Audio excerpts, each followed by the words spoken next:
The crushing G-force agony of the launch is finally over. The violent roar of 3 million pounds of thrust, a sound that rattled your very bones just moments ago, is suddenly replaced by a silence so heavy it practically rings in your ears. You unclip your chest harness.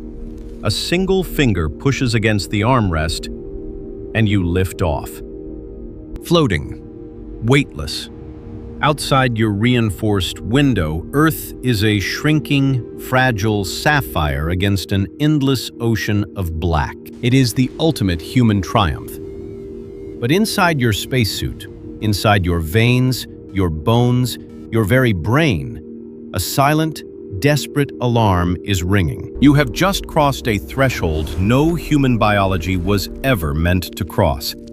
And over the next 72 hours, your own body will begin to tear itself apart. For 4 billion years, every ancestor you've ever had lived under a tyrant: gravity. It is the invisible architect of our anatomy.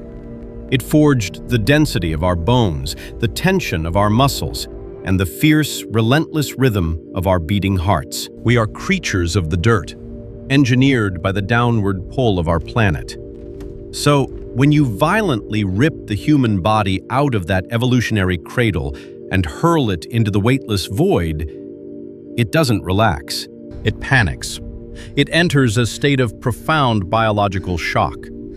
The assault begins the second the engines cut out. Deep inside your skull, hidden within the labyrinth of your inner ear, are tiny calcium crystals called otoliths. On Earth, gravity anchors them, pulling them down across microscopic sensory hairs. They tell your brain exactly which way is up.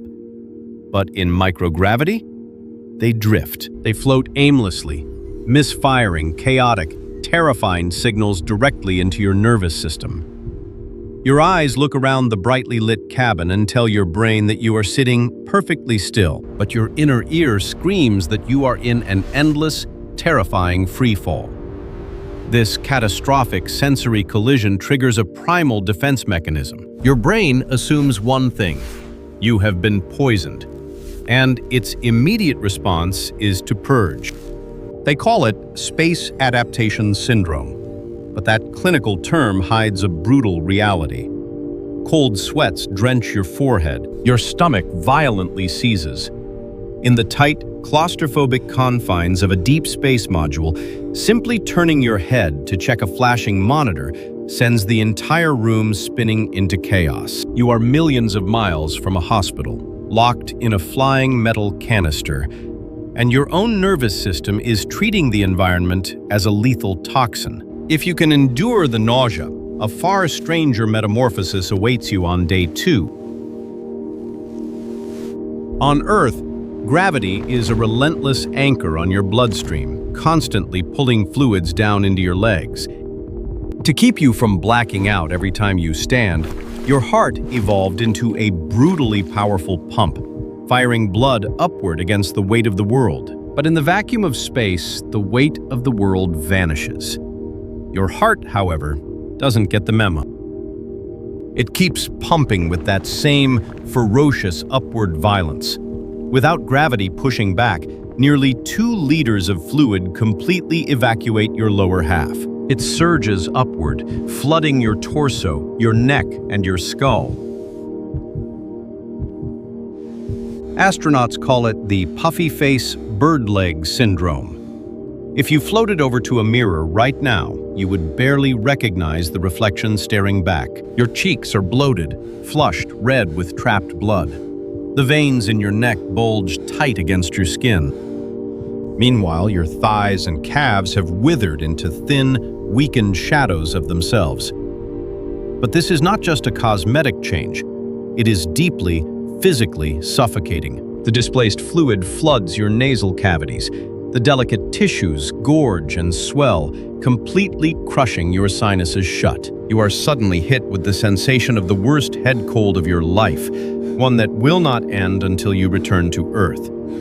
Your voice turns thick and nasal. Your sense of smell is smothered. And without smell, taste disappears. That highly engineered, scientifically perfect space meal, it now tastes like damp cardboard. By day 3, the pressure inside your skull escalates from uncomfortable to dangerous.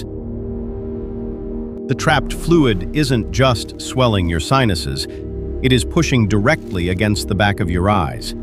The intracranial fluid physically flattens the eyeball. Slowly, silently, the edges of your vision begin to blur.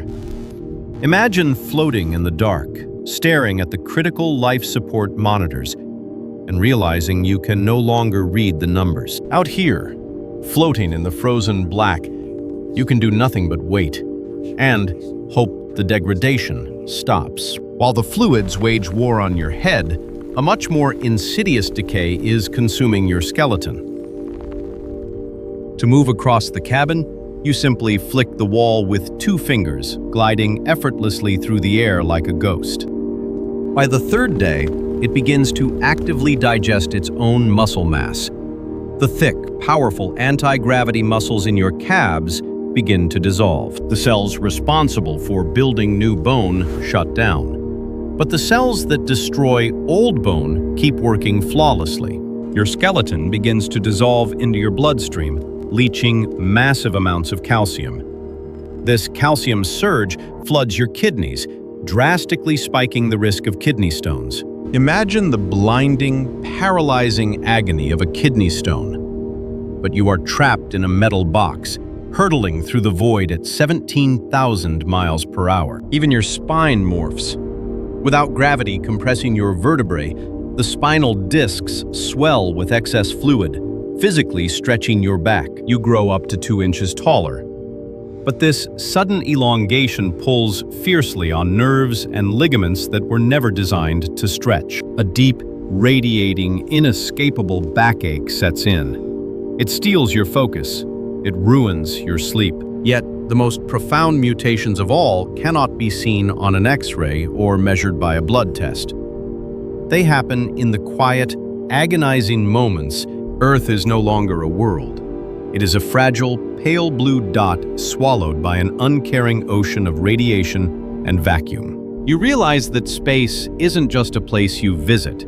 It is an environment that demands a total biological rewriting of what it means to be human. To conquer the stars, we must sacrifice the very things that make us creatures of the earth. We trade our bone density for the ability to float. We trade our vision for the perspective of the gods. It is a brutal, agonizing price. But for the few who look out into that infinite dark, it is a price worth paying. Because to stay on Earth is to remain a creature of the dirt. To leave it is to become something else entirely. Space doesn't just change us, it evolves us. At any cost. After weeks in the silence, the screaming in your nerves begins to fade.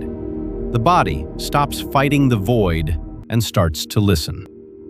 Your brain, the most adaptive machine in existence, begins to rewire its spatial map. Up and down are dead concepts. You are no longer falling. You are simply being. Your movements become liquid.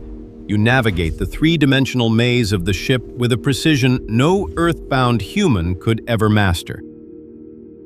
But there is a hidden ghost in the machine. Cosmic radiation, invisible and relentless, begins to leave its mark not just on your skin, but on your very genetic code. Your DNA is a library being rewritten by a madman.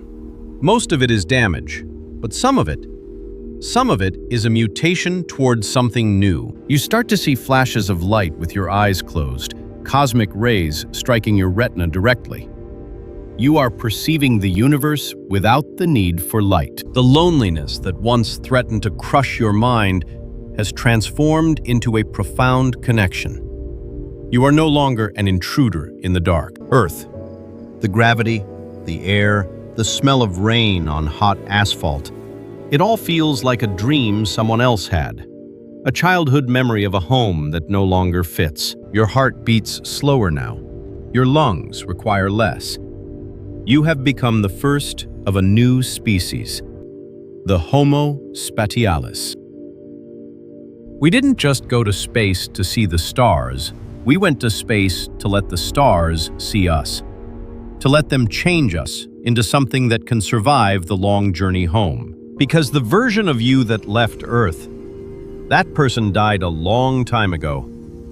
What remains is a seed, a cosmic seed, ready to plant life across the galaxy. Space is not our enemy, it is our cradle, and we are just beginning to wake up. Time is the next thing to go. Without the sun rising or setting, your internal clock doesn't just break, it shatters into 1,000 glowing shards. You begin to see things that shouldn't exist. Rain falling upward in the airlock, the smell of wet soil in a room made of sterile titanium. Your brain is trying to save you from the isolation by populating the void with ghosts. You find yourself having conversations with people who are light years away. This is the final stage of adaptation. The mind accepts that the old world is gone. The synapse between human and cosmos finally closes. You are no longer a visitor. You are a component, a witness, a piece of the universe that has finally opened its eyes to look at itself.